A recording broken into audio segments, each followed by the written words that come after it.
Gerald was a tall giraffe whose neck was long and slim, but his knees were awfully crooked and his legs were rather thin. He was very good at standing still and munching shoots of trees, but when he tried to run around, he buckled at the knees. Now every year in Africa, they hold the jungle dance, where every single animal turns up to skip and prance. And this year when the day arrived, poor Gerald felt so sad, because when it came to dancing, he was really very bad. The warthogs started waltzing, and the rhinos rock and rolled. The lions danced a tango that was elegant and bold. The chimps all did a cha-cha with a very Latin feel, and 8 baboons then teamed up for a splendid Scottish reel. Gerald swallowed bravely as he walked towards the floor, but the lions saw him coming, and they soon began to roar.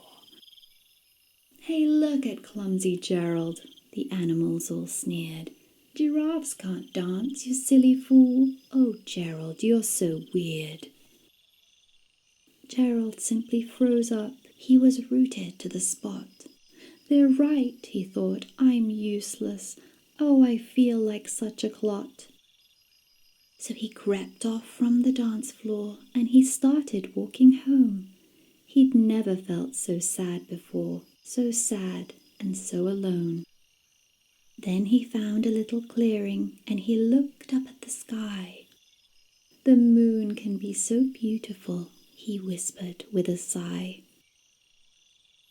"Excuse me," laughed a cricket who'd seen Gerald earlier on, "but sometimes when you're different, you just need a different song.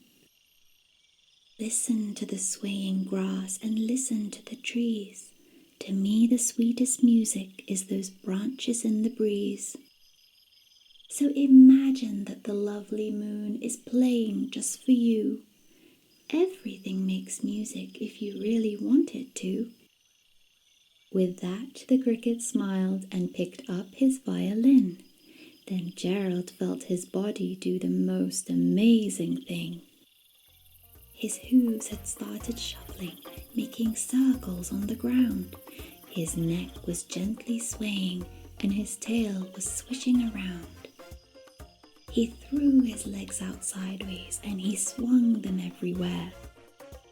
Then he did a backward somersault and leapt up in the air. Gerald felt so wonderful. His mouth was open wide. "I'm dancing, yes, I'm dancing. I am dancing," Gerald cried.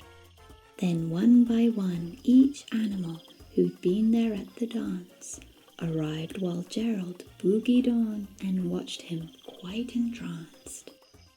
They shouted, "It's a miracle! We must be in a dream. Gerald's the best dancer that we've ever seen."